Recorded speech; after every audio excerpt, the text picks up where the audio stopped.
Good afternoon, this is Jeff with Sewer Tech Northwest. We are at 21605 Southeast Oak Street here in Gresham, located just to the left of the front doorway, going into a 4-inch ABS cleanout. I'm going to check the overall condition and serviceability of the sanitary sewer line. We're getting in here post-hydrojetting. The line's been cleaned. Dropping into 4-inch ABS pipe, got a bunch of water running. I did zero out there. Oh. Got another drop here. Oh, you know what? Actually, what this kind of looks, I don't know if this has ever been, it kind of looks like it's been retrofitted over time. This is one of those cross-under cleanouts where the original cleanout access where the line actually leaves the house is right here. It looks like. That kind of explains why you've got this newer piece of ABS in here. We're going to zero out right here. This is where looks like the true sewer line actually leaves the house, and where I think the original cleanout used to be. When the water drains out the end, we'll get a little clearer view of that, but that's what it looks like. That first bit in the ABS there is purely cleanout access, it looks like, as far as I can tell. When the water drains off at the end, I'll see if we have any tie-ins in that, but I didn't notice any on the way out. So we're now into 4-inch cast iron pipe. We've got a lot of water running here just to aid the camera to get through. We'll have a nicer, clearer view of things as we come back out.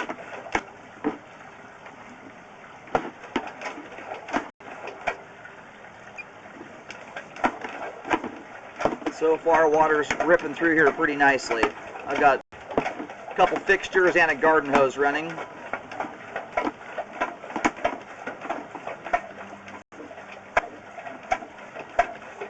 For part of that, from what I've been told, is that the line has got some harder turns in it.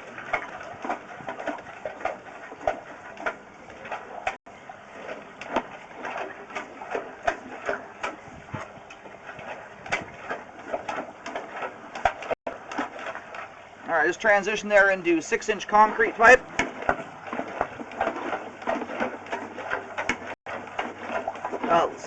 Looks like some amount of rust flakes hanging out there, but we'll see here in just a moment when the line drains out. Having some left over is pretty common. It's hard to get every little tiny bit of that stuff. Alright, there's the main there. That's the connection to it at about 66 feet. I'm going to pull back just a little bit here so we can do a better locate and get out of that nosedive. We're going to turn the water off, let the whole thing drain out here for a moment, and then we'll take another look at everything as we come back. Alright, located the camera head successfully here. Line terminates out on Southeast Oak Street. So as you face the house from the street, line exits out kind of around where the doorway area is, and then it jaunts under the driveway. And where it terminates at the main is just barely into the road.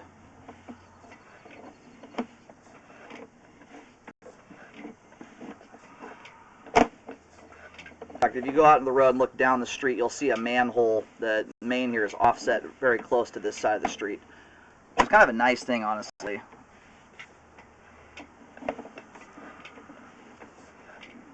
We've got a little bit of rust scale sitting out here. So from the sounds of it, the jet guy had a really hard time getting around this turn. Luckily, I was able to get my camera around this spot right here. But this is the turn right here that I think was hanging everybody up.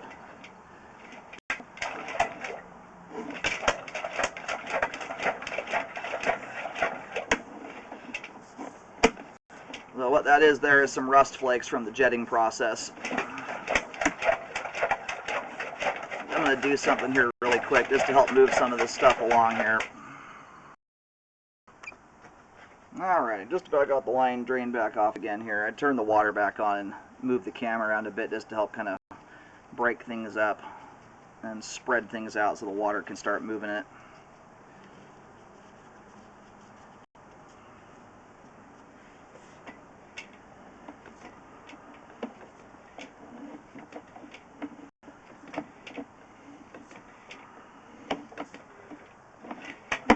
Get a decent amount of that stuff to break free there and carve a pathway through it. So this right here is the spot where the jetter I mean, because of when you get those jetters pressurized, that hose, it starts out as malleable and flimsy, becomes very rigid, and it's a very difficult spot for something that is not flexible to round the bend on. So it becomes a situation where, in order, luckily what you've got here, it looks like, well, I haven't seen the rest of it yet. We're going to back the camera out here. I just wanted to help break that up and create a pathway through it. Because the way that the rust flakes are shaped, they're kind of thin and flat. When they start busting loose, water will float them off. Anyway, let's pull back here and take a look at the rest of this thing. We can still have a little bit of water trickling into the line right now.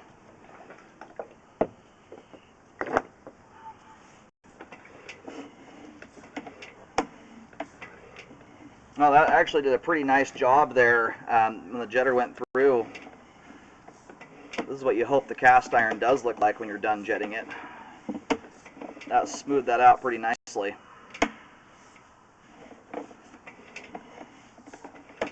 Sometimes when you're all done jetting this stuff, you've got some pretty rough, nasty, gnarly pitted cast iron on the other side of it. This is looking pretty darn good here.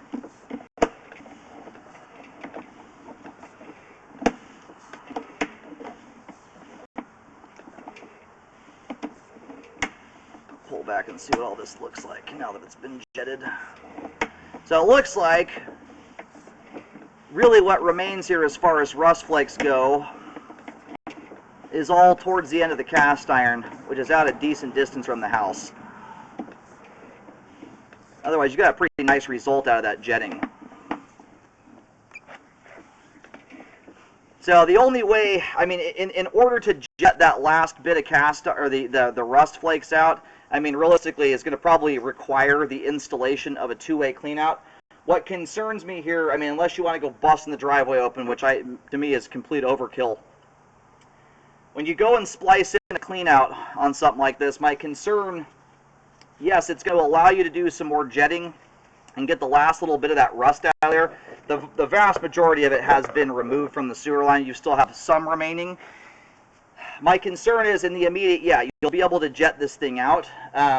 My bigger concern as far as longevity goes, once you go and you splice in a new piece of plastic, a new clean out, what you've done there is you've put some transition joints in the middle of an older sewer line. Anytime you have new pipe meeting old pipe, the transition joints, especially new and old pipe meeting together, and even more so when there's a diameter change. In this case, if you were to do it anyway, it would remain the same diameter. Those joints are infinitely weaker pipe joints to root intrusions. My concern is in the immediate, yeah, you're gonna be able to jet the last little bit of rust flakes out of the line. Luckily, they're way out away from the house. I mean, you're talking 50 feet out from the house right now. Is that in the long run, what you may very well do is make the line susceptible to a root intrusion. You've got plants, very large trees on property, and about the only spot you could put that thing within reason that makes sense to me would be kind of in the dirt area prior to the driveway. But you're also getting within the proximity of a lot of foliage, a lot of stuff that has roots. So let me do this really quick here. I'm going to push back out again, but being that we've got this thing smoothed out to the point here, I'm going to turn some water back on for just a second.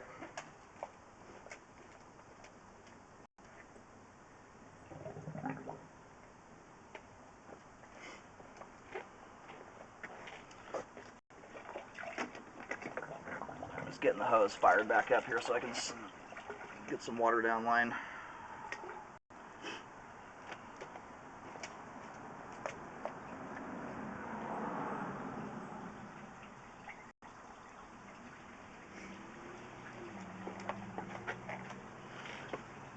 And after 13 years of doing this, the amount of times that I have seen that exact scenario where a secondary cleanout gets installed and either roots get in or you end up running the risk of an offset joint occurring.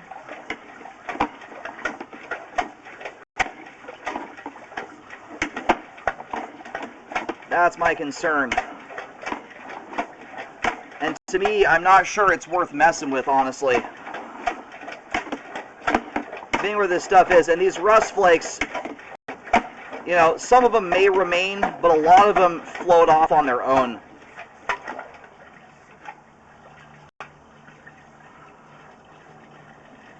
That thing right there, that little white thing, looks like some little piece of debris that went down the line. We'll take a second look at that on the way out. But when I look at that, it's not originating from a pipe joint. If you go up to that joint right there, that is not actually coming out of it. It's merely stopping at it. I don't see that thing coming through the joint. It looks like some little piece of debris that got down the line.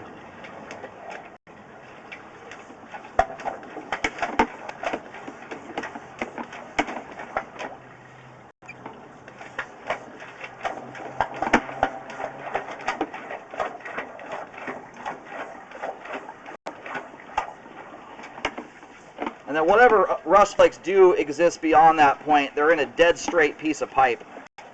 And it's also 6-inch diameter pipe. It's even larger diameter than what you've got right here.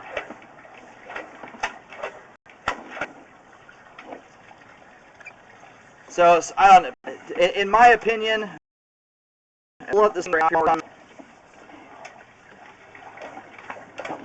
You know, if these rust flakes were a lot closer into the house, not 50 feet out from the home, I'd be more concerned about jetting them free, you know, if it was immediately outside the home. When you start getting this distance from the house, you know, what you in general require is a pretty hefty blockage in order to actually block and back up from 50 feet. And this line's got a lot of fall to it too. It dives like crazy.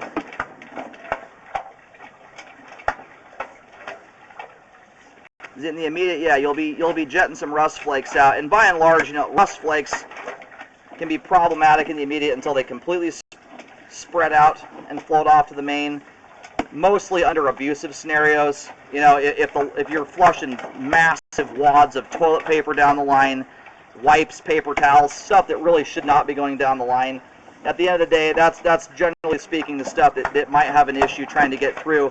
But what often happens is as toilet paper moves through the line, it'll often start snagging bits of that rust and drag it off to the main naturally as just water flow moves through the line here. So I'm going to let this thing drain out one more time. We'll take another good look at it, but that's kind of my 2 cents on this. Being that everything looks as good as it does leading up to this point, out to about 50 feet, in my opinion, I think the risk you run in getting a root intrusion or an offset joint or something of that nature, and then what you're going to end up doing is if that does occur, you know, you're going to have to put that thing about 20 feet out from the house in order to, you know, to put a clean out in. Now you've just potentially put an issue in a much closer proximity location to the home. The closer in something is, the more likely.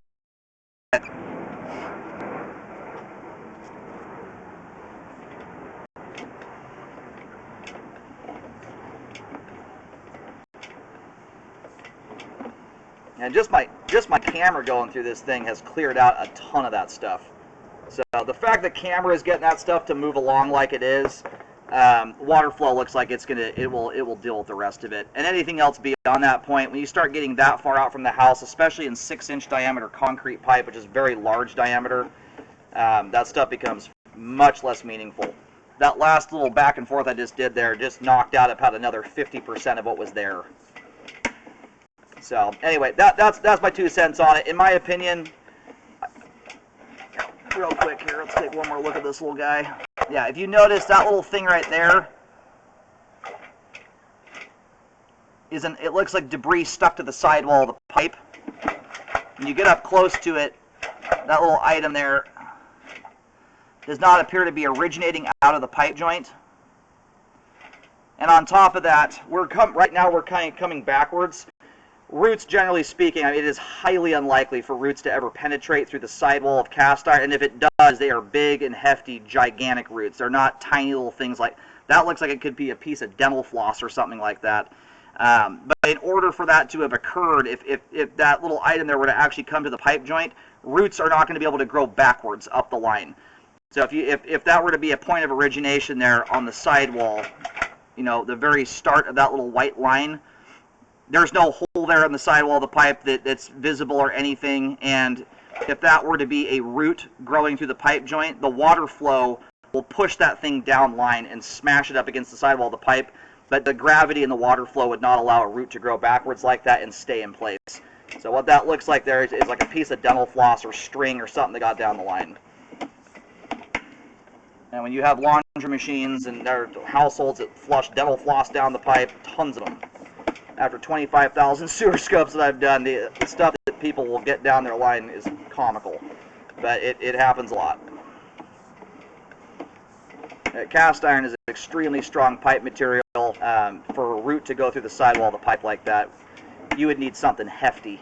Big old tap root from a monster tree. So, anyway, the jetting that was done here, up to that last little bit of the cast iron, we again got a huge amount of it cleared out with just the camera.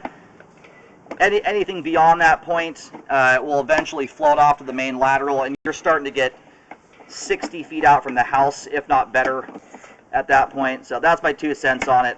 In my opinion, oh, and real quick here, I know there was some, reading that other report, there was some concerns about some cracks within about the first 10 to 15 feet of the house.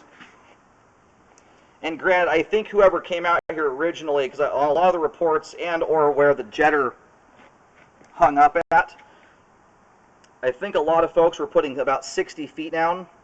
As you noticed, I zeroed my foot counter out at the actual true clean out where the cast iron pipe starts, not at the plastic clean out where you drop in here. And that accounts for about 10 feet. So where that turn is, it hung up everybody.